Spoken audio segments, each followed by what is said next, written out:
want to bless God for your life and for the life of everyone out there listening to me. I want to be speaking to you right now on the topic, how to get blessed. We know that blessing is a solution to curse. Anyone going through some curses in his or her lives requires the blessing to excel. So the blessings of God is the only solution to every curse in life. How to get blessed is what people are really looking for on a daily basis. Some go to native doctors, some join some secret societies to get blessed. But that is not the blessing. So how to get the blessing or how to be blessed is what I'll be talking to you right now. And I will read from the Bible book of Psalms, chapter 126, verse 5 and 6. And here the Bible said, "They that sow in tears shall reap in joy. He that goeth forth and weepeth, bringing precious seed," hear me, bearing precious seed, "shall doubtless come again with rejoicing, bringing his sheaves with him." To make it more clearer for you to know what I'm talking about, in Bible in basic English, it says, those who put seed with weeping will get in the grain with cries of joy. Though a man may go out weeping, taking his vessel of seed with him, he will come again in joy with the corded stems of grain in his hands. What am I talking about? People are looking for the blessings of God everywhere. They are looking for ways out of their curses, ways out of their frustrations and predicaments. But few are looking deeply on how to get blessed. And then how to get blessed is what I'm talking to you about this hour. I want to say that life is made of seasons. And then because life is made of seasons, everyone that undermines them will be frustrated in the end. We have the season of sowing and reaping. So those who sow are sure to reap. And however, it depends on the kind of seed sown. And here the Bible is saying that they that sow in tears shall reap in joy. You want the blessing of God, I know. And I am quite aware that you want it. But the question is, are you really sowing a seed that can bring the blessings? Anytime that seed is mentioned, people cast their mind immediately to what men of God want to receive or whatever. That is not what I'm talking about. I am talking about what you do on a daily basis to better your life.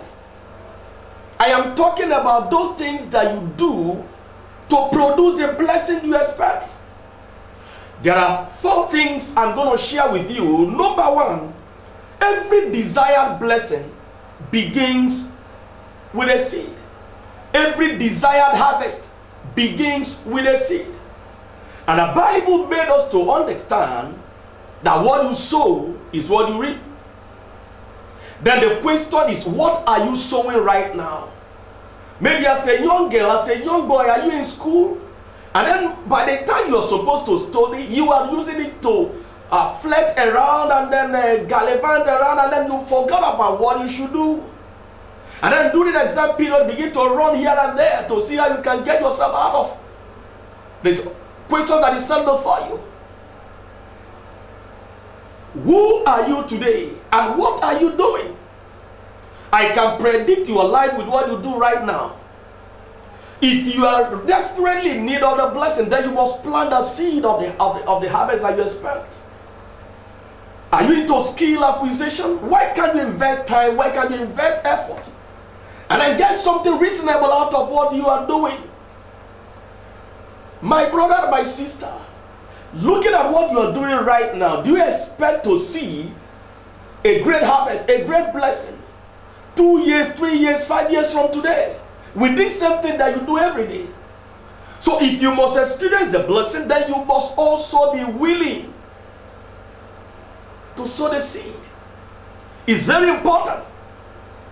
Seed equals harvest. So those who undermine the principles of seed, then will also not receive the harvest they expect. So to be blessed, then you have to sow the right seed. Do you need a blessing in your marriage and then the marriage is not working? Your wife is nagging, confusion everywhere, crisis everywhere in the marriage. And then you are wondering why your marriage is the way it is. Sow the seed.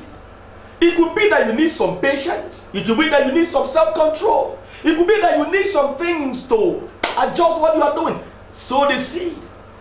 So the blessings of God requires the seed to really receive. And number two, harvest is predicted by seed. I can predict your future by what you do. Every harvest is predicted by seed.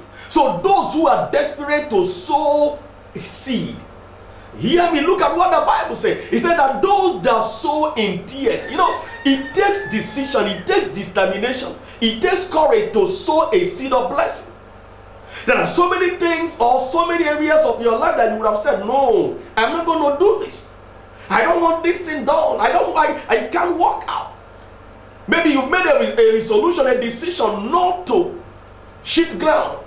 But if you can think twice, you will realize that that little seed that is demanded of you right now can make the whole difference that you ever wanted.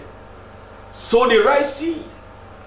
You cannot get a blessing if you are not ready to sow the seed. So those who sow the seed we are talking about in tears. In tears means you are going against your will. You are going against your covenant. You are going against things that you have ever wanted. But you just want to sow it. Then the certainty there is that at the end you will come back rejoicing.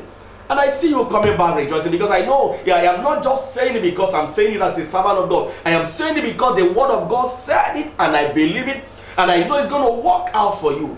So I want you to look around and look at those areas of your life that you need some seed sown. Attempt to sow those seeds. It could be a seed of sacrifice.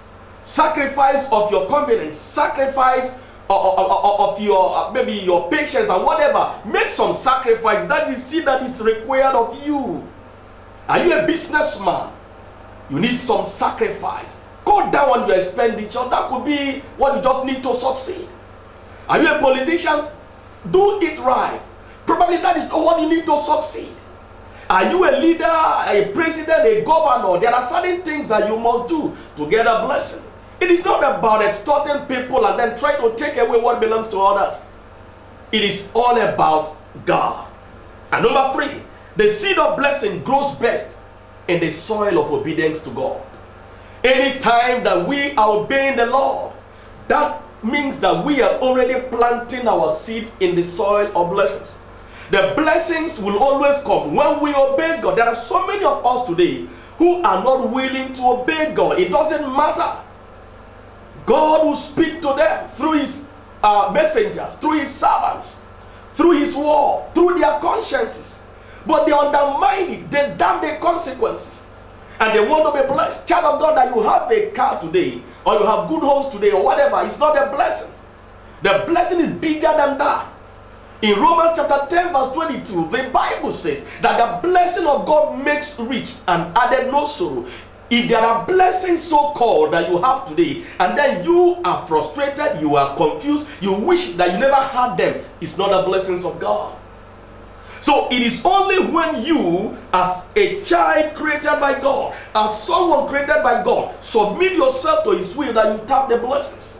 The blessings of God moves in the direction of his will, in the direction of God's obedience.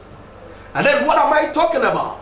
Like Abraham in Genesis chapter 12 verse 1 to 2, the Bible says that God called Abraham, asked him to leave his people, to leave his place, to leave his home, and then come to an unknown place that he was going to show him. Abraham obeyed God. And what happened? In Genesis chapter 24 verse 1, the Bible says that Abraham was stricken in years and God has blessed him in all things. So if you want the blessings of God directed towards you, then you must also walk in obedience to God. And lastly, The presence of God produces the experience of the blessing. So when you have the presence of God, that is where the blessings comes. Don't in any way, don't ever in your life resent the presence of God. Don't ever in your life ignore, undermine, neglect the presence of God. If you need the blessings in your life, and then the blessings that make switch and add no sorrow, receive the presence of God. It is only in the presence of God that the blessing is experienced. So the blessings of God find expression in your life when you are filled with the presence. Moses understood that fact when he said, Lord, if your presence cannot go with us, let us stop so far. My brother and sister, you can be blessed if you follow these 4 steps. You can be blessed if you follow what I've just told you.